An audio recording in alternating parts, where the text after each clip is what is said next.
Ito ang reading mo, Leo. Welcome back to our channel. Naway nasa mabuti kayong kalagayan while watching the channel. This is a general reading. Kayo nang bahala magpalit-palit ng situation nyo sa reading ko.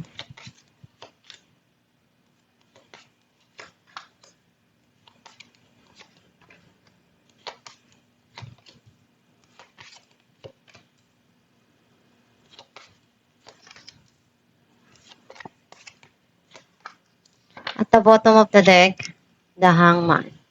I feel like ang nasa-sense ko na energy mo, nakita ko na meron kang nararamdaman dito na nahihirapan kang makaalis dun sa isang sitwasyon. Nafe-feel mo na nandun ka sa isang sitwasyon na nai-stuck ka at nahihirapan kang i-remove yung sarili mo dun. And may mga desisyon kang kailangan na gawin para makatulong dun sa mga nangyayari sa buhay mo.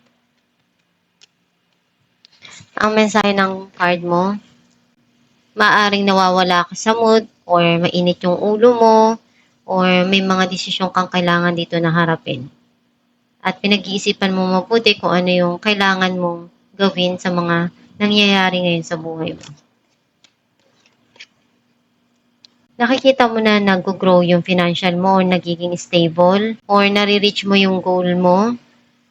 Alam mo sa sarili mo na lahat ng bagay na pinaghihirapan mo, nakikita mo naman na nagiging maganda or nagiging stable and nakukuha mo kung ano yung gusto mo. Some of you, nagiging maganda yung takbo ng business or nagiging maganda yung career mo. Meron ditong pagsisinungaling or running away dun sa sitwasyon. Some of you, you're thinking about to try something here. Andun yung pagmamahal nitong tao na to na gustong ibigay sa'yo or pagmamahal na gusto mong ipakita doon sa mga taong mahal mo. Kailangan mong balansehin yung mga dumarating sa buhay mo or nagkakaroon na ng clarity yung sitwasyon na nangyari sa nakaraan. Some of you, may justice ka dito na darating na matagal mo nang hinihintay. Meron dito nangyari sa nakaraan na hindi maganda, hindi nagkakaunawaan, nagkakaroon ng kaguluhan. Ngayon, meron nang darating dito na pagbabago sa mga sitwasyon or nangyayari sa buhay mo ngayon na darating. May mga hindi ka makalimutan na nangyari sa nakaraan na hindi mo pa rin maialis sa isipan mo.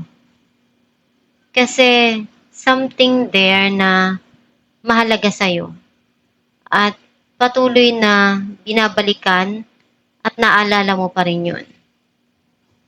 Even though may mga dumarating na sa buhay mo ngayon, dun ka pa rin nakatuon sa mga bagay na wala na or tapos na. Merong nagpapagulo ngayon sa isipan mo. Tinatry mong alisin yung sarili mo dun sa sitwasyon na yun.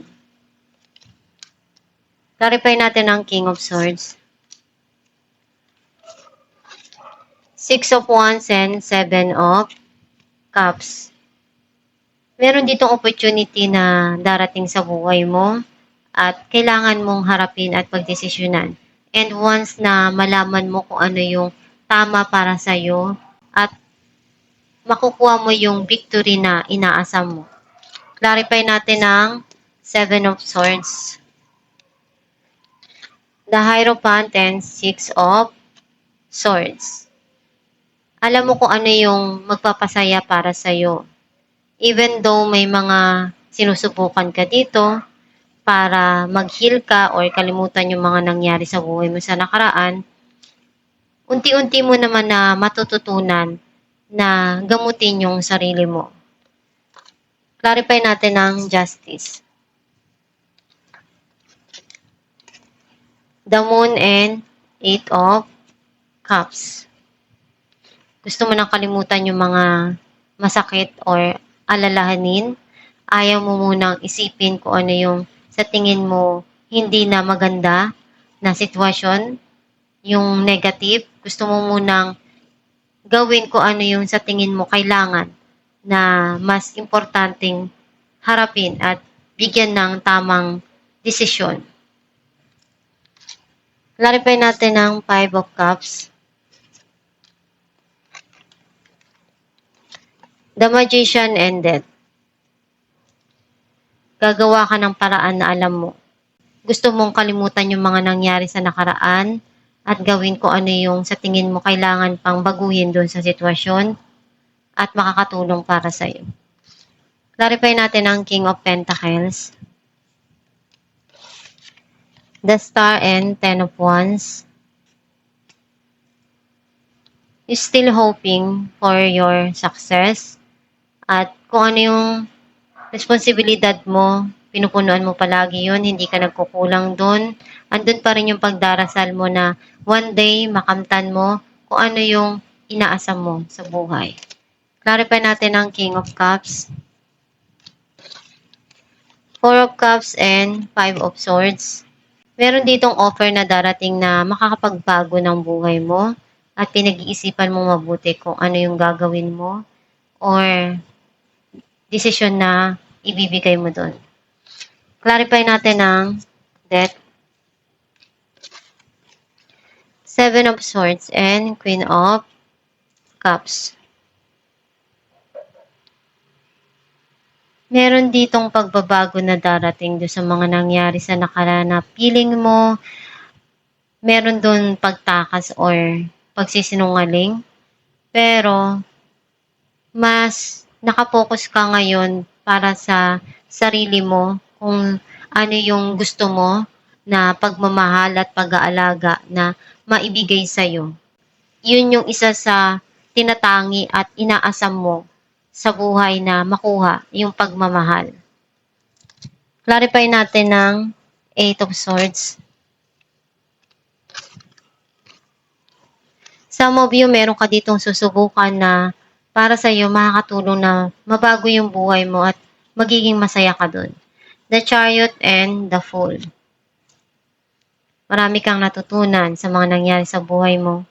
And ngayon alam mo na kung ano yung dapat gawin at gusto mong ialis yung sarili mo dun sa isang sitwasyon na para sa iyo magulo or nagpapagulo sa isipan mo.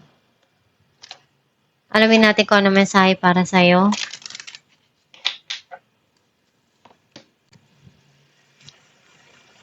It's good to feel good. Ang mensahe para sa iyo na kung ano yung sa tingin mo, nararamdaman mong masaya ka at makakabuti para sa iyo, yun yung ipagpatuloy mo at gawin mo para sa sarili mo. Kung ano yung sa tingin mo tama at iyon yung kailangan dun sa sitwasyon, do it. And huwag mong kalimutan na nandyan lang palagi ang Diyos sa tabi mo para tulungan ka dun sa mga desisyon na gagawin mo. Magdasal ka lang palagi para maibigay sa'yo yung mga idea na makakatulong dun sa sitwasyon.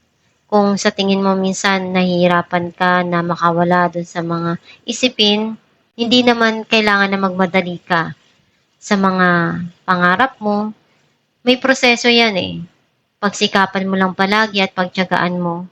One day kung ano yung gusto mo, ibibigay din sa'yo yan. Magtiyaga ka lang at gawin mo palagi yung best mo para magtagumpay sa buhay. At itong yung reading, Leo, kung nakaresonate ka, kindly comment down below. Thank you for watching.